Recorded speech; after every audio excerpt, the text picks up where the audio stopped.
It's car con carne. Let's eat in the car. It's car con carne. And now here's the star of our show, James Van Alstyne.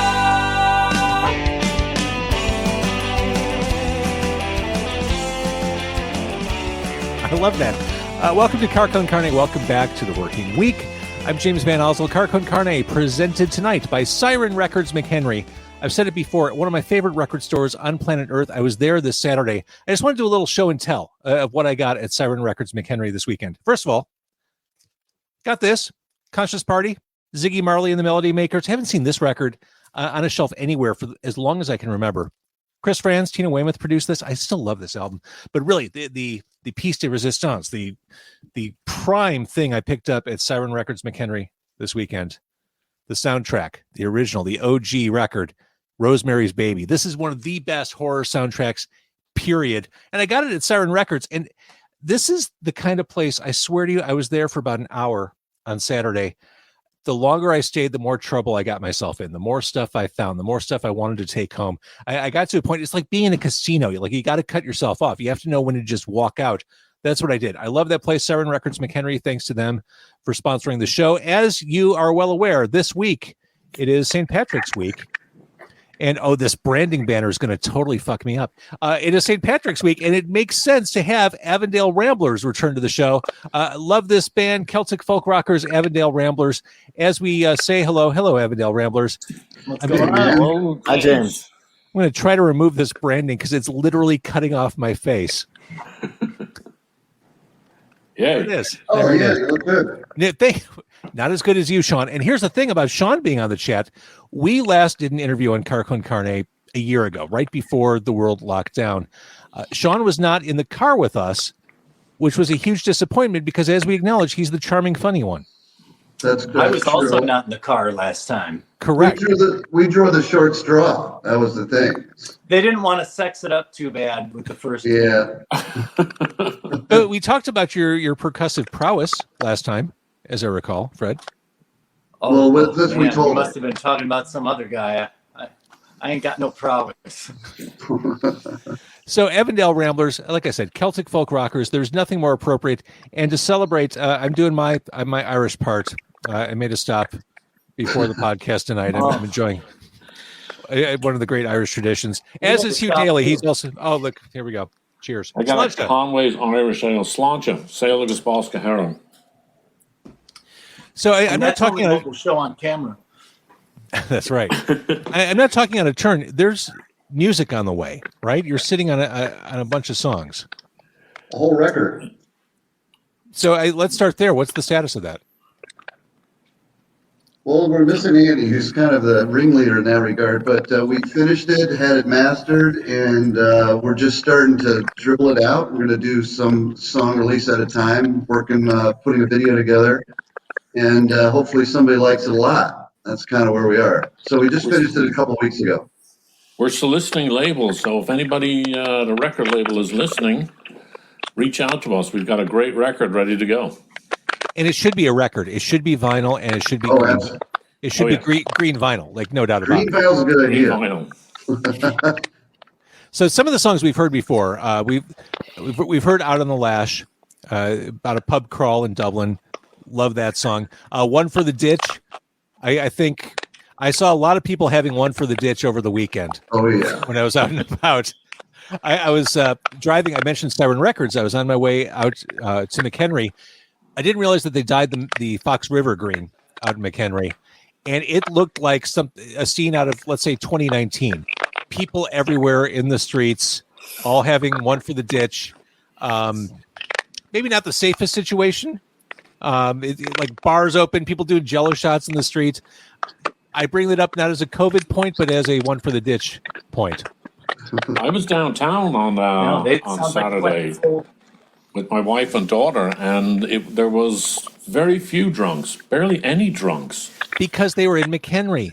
Okay. They couldn't make it downtown at Metro. Couldn't get them back down. I know what I'm doing next year. That's right. Going to McHenry. Well, by next year, we'll be in full Caligula mode. Once we're in the post-vaccination world. It'll look like a cross between Mad Max and Caligula. Both St. Patrick's Day. All right, someone's got goofy noise happening on their end. I'm not sure who. It's hard to troubleshoot audio on the fly, but someone's. Am I the only one hearing it? No, I hear it. I hear it. It's Andy. That's Andy Yeah, Is that Andy trying to get in? It's not Sean. It's not Dave. Not me, is it? Well, It's Fred. It was Fred. It was Fred all along. Oh, my camera just dropped down. I think it was Fred. Let me see if I can plug in some. I'm going to There plug we go. in some headphones. How do you like that on-the-fly troubleshooting? Pretty good. That's yeah. This is totally live. And he's gone. And he's gone. Right. The troubleshooting is kick him out. Yeah, the next guy that screws up, you're going to be down to 2. I love this game show. Right. And Andy, the engineering giant, he tried to get on, hasn't come back. He really just wished us well in our future endeavors. He wants no part of this. Great at audio, video, not so much. Well, now you can't be a jack of all trades. You have to kind of pick a lane and stay in it. I'm mixing metaphors, but you get the idea. One of the songs you're sitting on, I love Chicago things. I love Chicago-ness in lyrics and songs. You have a song on this or in this forthcoming album that someone should put out called the Everly Club. That is Chicago's legendary brothel, isn't it? It is. That's right, yes. I think South Michigan Avenue at the Everly Sisters. One of my favorite nonfiction books of the past 30 years is Sin in the Second City. Oh, yeah, absolutely. I have 2 copies. It is such a great book, and I love that salacious period of Chicago history where aldermen would go to the brothel and hang out, and just everyone would see each other, and it was just accepted corruption on South Michigan Avenue. So you wrote a song about that. I just like that you're inspired by the seedier side of Chicago. A song I have played on Demo 312. I don't know how much of your new stuff I'm allowed to play, so I just kind of stuck to what Gerber said I should play. I played Ship to Wreck, Right. which said lovely version of that song. Oh, cool. Love the mandolin on that song. And you're sitting on all these songs. Are we going to hear these? You're playing live. You're playing live. Who'd have thought? You're playing live tomorrow in St. Patrick's Day. Will we hear some of these songs? Pretty much Absolutely. all of them. All of them. The one that you said you couldn't play is 4 a.m. It's a song about drinking. Surprise, surprise. Which also has Chicago references. Drinking in Chicago, and I keep losing my camera for some reason. Drinking in Chicago and lamenting not being in Ireland or not being in other parts of the world where other people might be drinking too.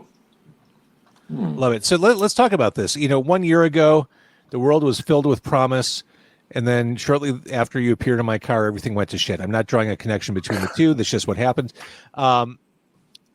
Explain how you're able to do these shows this week. Well, Suburbs. I think this is a It's like McHenry. They don't care out there.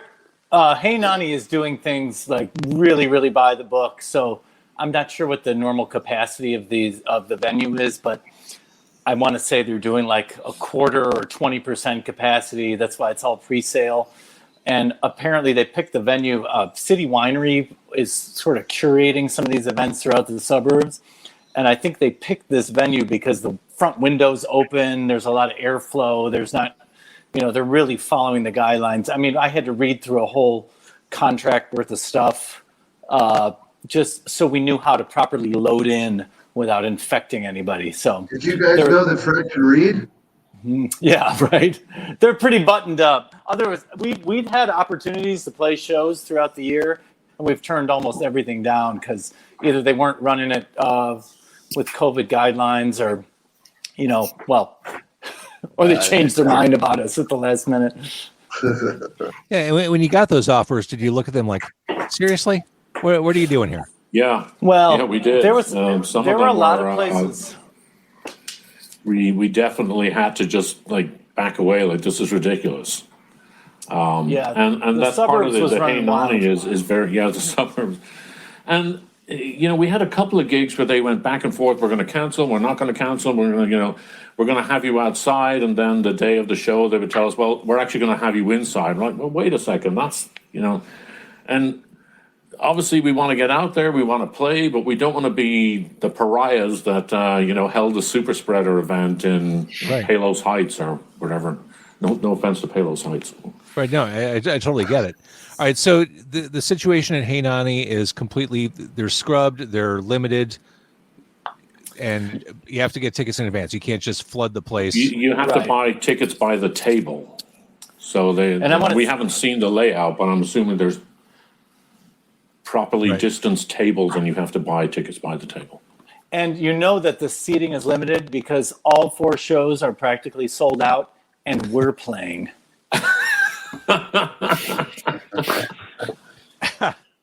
I think you're a little self-deprecating. We all love your band, but I get it. All right, so let's talk about the performance aspect. When you guys finally were able to get back together and start writing and playing together again, what did that feel like? Well, we actually did one of these after the pandemic started. We might have done a couple of these. We this band is kind of our bowling league. We get together every week. We make music. We occasionally play some shows, but we were missing that more than anything, just the 5 of us getting together at the beginning of all this. So we started doing Zoom calls, and then I think when things got to be a little bit safer, and we knew the precautions to take, we would get together in smaller groups and start, getting back to work on this record. We had a lot of the bases down. We had a lot of the main tracks down. So there was times where it would just be me in the studio with Andy, or just Sean, or just any of the individuals, or maybe 2 of us in there. But we did have most of the building blocks that we needed to play together were down ahead of time. So. Oh, sure. Well, I think Sam Stone, we didn't even play together. We never actually rehearsed as a band. That we recorded in the studio, sight unseen, pretty much. Isn't that right? Or do we not want to disclose that? I don't know. The Everly Club, the horn guys all flew their parts in. They refer to their horns as COVID cannons, so they didn't want to be in the studio or near each other. So they were just sending tracks into Andy, and he was mixing them in. We never actually played in the same room with these guys. And if you listen to the song, it's pretty amazing horn stuff in there. Let's talk a little bit about Sam Stone. Cover. Just an awesome song. Yeah. It's just I guess, to talk about if there is influence from John Prine on your music, songwriting, attitude. Personally, I love John Prine. I think everybody does, and the fact that he's a Chicagoan, and there's so much to love there, and the songwriting is just beyond reproach. I have to admit, I had a tear in my eye watching the Grammys when they showed him last night, and if you're trying to write songs and you're not listening to John Prine, then you're seriously missing something. And not only that, but we started playing it to record it before he passed. Yeah. It was just like, we felt like it was a bit of a tribute from us to him, but that it was fortuitous that we grabbed that one song before he passed away. Well, I think you do a fantastic job with it. All right, so if people can't make it, if they're too late to jump in on the Hey Nani 4 shows, Avondale Ramblers Spectacular, there is a live stream performance available that we can watch, right? That you just put that out. We did. We were lucky enough to be able to shoot a set at Martyrs. Big shout out to Ray Quinn, just fantastic for hosting us. And that was really a lot of fun. We did that. We launched that, Saturday afternoon. Our Saturday evening, it's up on our Facebook page. And anybody that watches it, please donate a few bucks to Martyrs. There's a GoFundMe page for there. We really need clubs like this to survive. And we'd love you to throw a few bucks Ray's way. It'd be great. I love it. All right, Avondale Ramblers, I'm a fan of your band. I joke that this is the time of year to have you on. I'd have you on any time of the year. I think your music always sounds great, and I appreciate you doing this tonight. It's a blast. Thanks. Thank you very much, James. And if someone who has the means and the ability, put out their music.